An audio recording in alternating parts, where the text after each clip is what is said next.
Bom dia. Tava aqui refletindo sobre os detalhes de Dragon Ball Daima para trazer uma segunda análise detalhada com informação e explicações quando de repente me veio na cabeça. E se o Daima introduziu Zaiko para que o próximo arco de Dragon Ball Super seja o arco do Zaiko? Quem diabos é Zaiko? Alguém, talvez, esteja se perguntando. Calma, eu vou explicar. Na época que o mito de Dragon Ball AF se espalhava por conta daquele suposto desenho do Goku Super Saiyajin 5, que na verdade nem era para ser o Goku, mas sim um personagem autoral do artista Tablios. Enfim, um moço de nome artístico Toyblee aproveitou para criar um fan-mangá de nome Dragon Ball AF, que continuava os eventos de Dragon Ball GT. Eu lembro de ter lido no passado e ter achado fascinante. Revisitando a história, eu vejo que ela é bem ruinzinha, mas tem algo que dá para ser aproveitado. O visual do Zaiko é simplesmente insano. É simples e massa pra caramba. E para uma possível canonização, o mais importante é o visual. Se a personalidade for ruim, isso dá para ser alterado facilmente. A exemplo disso temos o Broly. A versão do Z é bem idiota e nada a ver, enquanto a do Super, pelo menos pra mim, é muito melhor. A história desse tal de Zaiko era a seguinte: depois do Goku ter esculachado Freeza em Namekusei, a mãe do Freeza, sim, a mãe do Freeza, que coincidentemente também era a Kaioshin do Oeste, Kaioshin, mãe do Freeza, que diabo de ideia é essa? Nessa história, a Kaioshin do Oeste fingiu ter morrido contra o Buu. Depois de ver que o Freeza levou um sacode do Goku, ficou muito chateada, mas também teve uma brilhante ideia. Ela foi até o Goku, coletou o sangue dele sem que ele percebesse, então juntou o DNA do Goku com seu próprio DNA para criar o Zaiko, ou seja, ele é metade Kaioshin, metade Saiyajin. Por isso tão poderoso. Então, muitos anos depois, até anos demais, depois de tudo que acontece no GT, o Zaiko vai pra Terra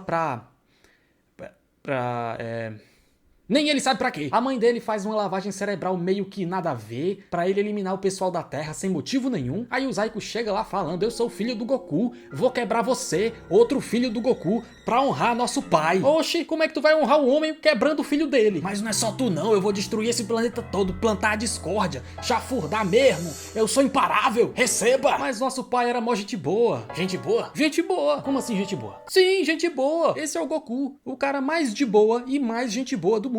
A característica principal dele é ser gente boa. Você tá mentindo? Não tô não. Mãe, ele tá mentindo, não tá? Ele está mentindo sim, filho. Vá lá vingar seu pai. Eu vou vingar meu pai, matando o filho dele. Mas isso não faz sentido. Esse é o Zaiko. O personagem é idiota, mas o conceito é interessante e o visual, não preciso falar nada. Mas eu sei que dois de vocês que estão assistindo podem estar se perguntando: o que é que esse idiota tá falando? Por que iam canonizar um personagem que um fã maluco qualquer criou? É que esse moço que antes era conhecido como Toyblee, ou Toyball, ou Toiburu, hoje é conhecido como Toyotaro. Pois é, o criador do Zaiko é o sucessor do Akira Toriyama no mangá de Dragon Ball Super. Então não seria um personagem qualquer de um fã qualquer. É basicamente o personagem do mangá que levou o cara onde ele tá, certo? A pergunta que não quer calar é: como vamos encaixar o Zaiko no Super? No vídeo de review de Daima, eu levantei a possibilidade do Daima, talvez, seguir uma linha cronológica paralela, simplesmente por causa daquela explicação da desfusão do Kibitoshin, que entrava em conflito direto com a explicação do Super. Mas no final eles podem se fundir de novo. Sim, mas ainda entra em conflito. Eles podiam pedir pro Buu de novo. Ainda tem aquela explicação do tempo que acho que agora não faz tanto sentido. Também comentaram sobre a citação do Universo 7 para me retrucar, mas ainda não consigo entender o que entenderam. O universo do Super não precisa ser completamente descartado para fazerem uma nova versão. A ideia dos universos é boa, mas ainda assim eu só levantei um "e se", não afirmei nada. Eu também acho que vão arrumar um jeito de encaixar no Super no final, sem falar que eles podem ignorar essa questão do Kibitoshin no final, meter esse buracão e agir naturalmente. Não duvido nada. Eu só levantei possibilidades. Eu fico deveras pistola com a galera que comenta sem assistir. A mesma coisa sobre o vídeo de aproveitamento de mundo lá. Ah, você odeia o Super. Não odeio, bicho, eu gosto. Ah, você é viúva do Z. Não sou. Eu reconheço as qualidades do Super também. Ah, você quer a essência. Tá errado também, porque eu vivo dizendo que a essência de Dragon Ball é a comédia. Vocês me complicam. No vídeo eu falo especificamente do mau aproveitamento do próprio mundo que o Super criou. Nada mais. Eu gosto do Super, adoro o mangá, tirando o último arco e a segunda metade do arco Granola. Mas o último arco foi a adaptação do filme Super Hero. O problema foi a história repetida, não a história em si. Enfim, perdi o rumo. O episódio 1 de Daima deixou quase claro que a vilã da saga vai ser a doutora Anrisu. Afinal, aqueles dois, Goma e Dejetos, não parecem nada além de dois bocós. O Goma falou sobre pedir um tal de terceiro olho misterioso, e o Dejetos também quer fazer um pedido que não foi revelado o que seria. Essas coisas podem deixar, talvez, eles mais perigosos, mas ainda ainda assim, é a doutora Anrisu que parece que vai ser o real perigo. Ela também foi pro Universo 7, antes mesmo do Dejetos e do Goma, e não pegou esfera do dragão nenhuma. Então o objetivo dela não é fazer um pedido para as esferas. Talvez seja coletar material genético. Lembrem que no episódio, o Goma pergunta sobre uma tal pesquisa para a doutora. Como é que vai a pesquisa aí? Como é que vai a tua pesquisa? Seria um plot tanto se no final ela fosse uma advogada ao invés de uma cientista, mas não deve ser o caso. Eu sei que esse conceito de androides e seres artificiais já tá batido demais no universo de Dragon Ball. Essa mesma história, de novo, seria chato. Mas eu tenho a solução, calma. Os responsáveis por criar vida nos universos de Dragon Ball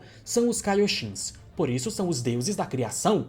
Porque criam planetas, seres vivos, tudo isso. Esses que parecem Kaioshins e vivem no mundo dos demônios são os Ma-Kaioshins, que são basicamente Kaioshins com energia maligna. Nasceram com energia maligna e foram exilados no mundo dos demônios, por não serem confiáveis. Não tô tirando essas informações do Toba, elas vêm de guias oficiais. O Daima pode alterar alguma coisa, mas tudo indica que não vai fazer isso. Sendo assim, os Ma-Kaioshins continuam sendo deuses de criação. Só que por conta de sua energia negativa, dá pra dizer que eles são criadores de demônios, criadores de Majins. E se a pesquisa da doutora Anrisu não for exatamente para construir um robô ou um ser artificial, mas sim para criar novas espécies? A natureza dela já é criar. A pesquisa pode ser como criar melhor, como posso criar seres com mais potencial? Como criar uma nova espécie mais forte? E a resposta quem nos dá é Goten, Trunks e Gohan fundindo material genético. No episódio, quando Goma vê o poder absurdo do Goku, Vegeta, Gohan, Gotenks, vem a pergunta, será que são Majins? Só que não são. As orelhas não são pontudas. Mas e se fossem? Então, resumindo, minha teoria levanta a possibilidade de, no fim, a doutora Anrisu criar uma nova espécie no mundo dos demônios. Uma mistura do DNA demoníaco com o DNA Saiyajin. Majin Saiyajins,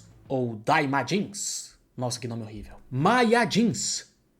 Ixi, piorou. Makayajins. Eita, não ficou ruim não. Masayajins.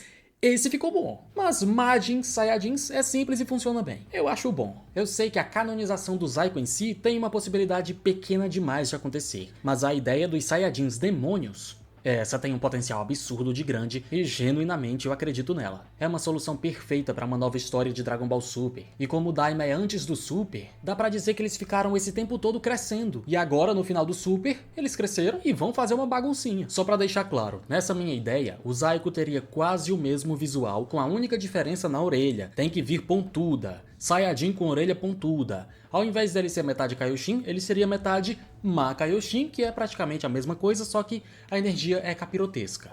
E se ele for canonizado, ele não viria sozinho, teria mais alguns Makayajins, Saiyajins demônios, com ele. Seria o ideal. Enfim, essa é a teoria. Obrigado por ter assistido. Comenta se tu acharia essa ideia ruim ou boa. Comenta se ela faz sentido. Comenta alguma dúvida, eu tô respondendo. E deixa teu like se gostou do vídeo, claro. Se não gostou, deixa também, já tá aqui.